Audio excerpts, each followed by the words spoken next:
quemadores de grasa.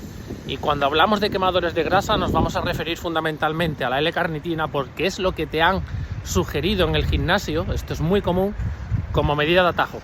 Esto funciona. Vamos a hablar de los quemadores de grasa. Te voy a contar los que a mí me gustan, 2 o 3 opciones muy interesantes y que seguramente tengas en casa y que no funciona. Pero ¿por qué nos lo venden? Te lo voy a contar.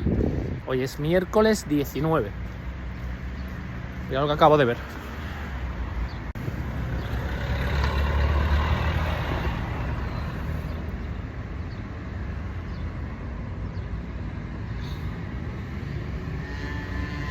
Smoke. Vamos a estructurar el vídeo en 3 partes. Como siempre, primero, vamos a hablar de la L-carnitina. Segundo, te voy a contar mis 2 quemadores de grasa preferidos y por qué. Y tercero, unas conclusiones que no debes de perderte. Vamos a comenzar con la L-carnitina. Siempre que alguien me pregunta por un atajo, yo le pregunto, ¿qué te han ofrecido? ¿En qué estás pensando? Y todo el mundo me dice siempre la L-carnitina. Tiene sentido. ¿Qué es la L-carnitina? Es un transportador de la grasa dentro de las células. Por lo tanto, a alguien se le ocurrió que si yo incremento mi cantidad plasmática, es decir, en sangre, mediante una ingesta oral, por ejemplo, de L-carnitina, la capacidad que tendré de quemar grasa se verá incrementada. Pero esto no es así. Vamos como siempre a metabolismo y fisiología. ¿Por qué esto no funciona? Muy sencillo. La L-carnitina se encuentra en el citoplasma de las células, es decir, en el interior, ni siquiera en la membrana, donde podríamos suponer que podríamos tener una cierta capacidad de influir, pero no en el citoplasma. Es una parte muy interna de las células. Es ahí donde se localiza la L-carnitina. Es decir, que por mucho que yo incremente mi cantidad de L-carnitina en sangre, la cantidad, el pool de L-carnitina disponible, yo tendría que meterla dentro de la célula, atravesar la membrana. Y esto no va a ocurrir. Veréis, pensemos. ¿De qué depende de que yo tenga la capacidad de quemar más o menos grasa?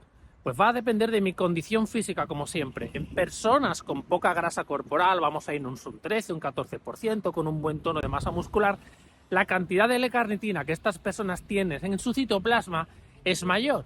Estamos hablando de sujetos metabólicamente eficientes. Si no es el caso y mi porcentaje de grasa corporal es alto, probablemente la capacidad que yo tenga de transportar grasa dentro de las células sea pequeña. Es decir, al final es un poco lo de siempre y es la influencia o no de la L-carnitina como un componente ergogénico que me ayude a mejorar mi rendimiento y mi quema de grasas va a depender de mi condición física y no de un suplemento.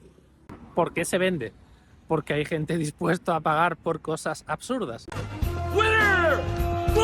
Hay 2 suplementos que nos van a ayudar a incrementar nuestra termogénesis, nuestra ingesta, nuestra quema de grasas de forma natural, sin gastarnos prácticamente ni un céntimo. Te voy a decir cuáles son.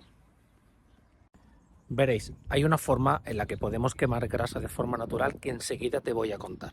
Y esa es para todos los seres humanos, para todas las personas. Espera un momento. Pero antes que nada, 2 termogénicos que siempre están en mi equipo, el café y la canela.